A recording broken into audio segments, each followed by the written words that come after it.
This is no longer a humanitarian crisis. It is a collapse of humanity and of international law and all that this Council is supposed to stand for. As the President of the ICRC noted, Gaza is worse than hell on earth. Over 54,000 civilians have been killed, among them 28,000 women and girls, and 18,000 children. In the last 24 hours alone, nearly 100 Palestinians have been killed and more than 400 wounded. Entire neighborhoods lie in ruin. Famine stalks the land. Disease and despair now spread more quickly than any aid can arrive. And while Gaza bleeds and this Council has been muzzled, the world has spoken. The International Court of Justice has issued binding provisional measures. The General Assembly has adopted numerous resolutions. The United Nations, humanitarian organizations, global civil society, people on the streets across the world, and increasingly voices from within Israel itself have recognized that what is unfolding is not merely war, but the systematic destruction of a people. War crimes, genocide. Madam President, in one of the most chilling developments, Palestinian civilians have been shot and killed while attempting to access food. And we think that to kill innocent civilians for seeking bread and water is not only a war crime, it is a tragic indictment of a system that criminalizes survival and militarizes humanitarian aid in flagrant violation of international humanitarian law.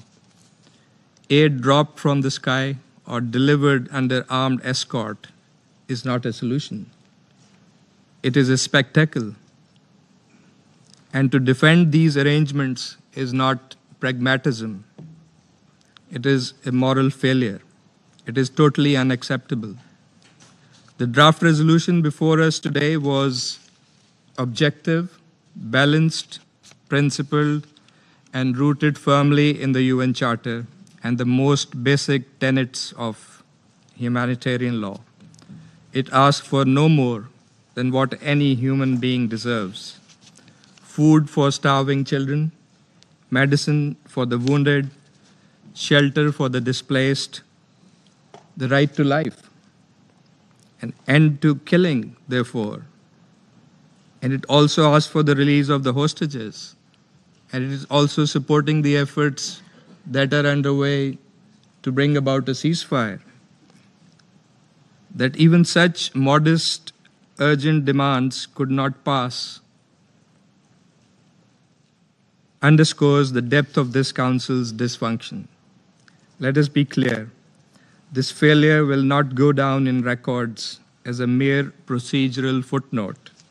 It will be remembered as a complicity, a green light for continued annihilation, a moment where the entire world was expecting action, but yet again this Council was blocked and prevented by one member from carrying out its responsibility.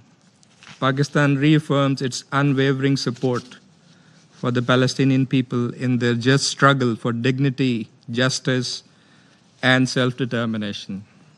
We reiterate our calls for an immediate, unconditional, and permanent ceasefire, full, unfettered humanitarian access, and an end to the inhumane blockade of Gaza. A just, lasting, and comprehensive solution to the question of Palestine, rooted in international law and based on the establishment of a viable, contiguous, and sovereign Palestinian state on pre-1967 borders with Al-Quds al-Sharif as its capital in accordance with relevant UN resolutions. History will judge how each member of this Council chose to respond at this hour of moral reckoning, Together with the majority of the Council members, Pakistan stands firmly on the side of humanity, of legality and justice. We urge the holdouts to do the same before Gaza becomes not only a wound on the world's conscience, but a permanent scar on the credibility of this Council. And President, but we don't end here. We're not going to lay idle. We are going to continue and redouble our efforts for the cause of peace in line with our responsibility as a responsible member of this Council.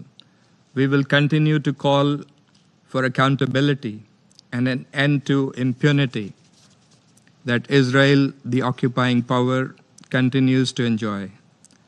We shall continue to recall and remind that the root cause of the problem, the challenges confronting the region, is the decades-long illegal Israeli occupation of the Arab lands, including the occupied Palestinian territories. The way forward, in our view, is in addressing and tackling that root cause head-on. That is by ending the occupation. It is not by mercilessly and mindlessly killing the Palestinians,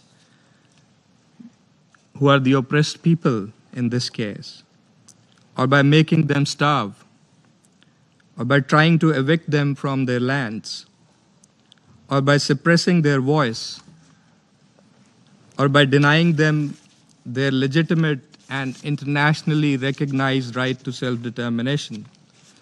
Because we know that that's not going to work. For the brave, dignified, and resilient people of Palestine are not going to give up.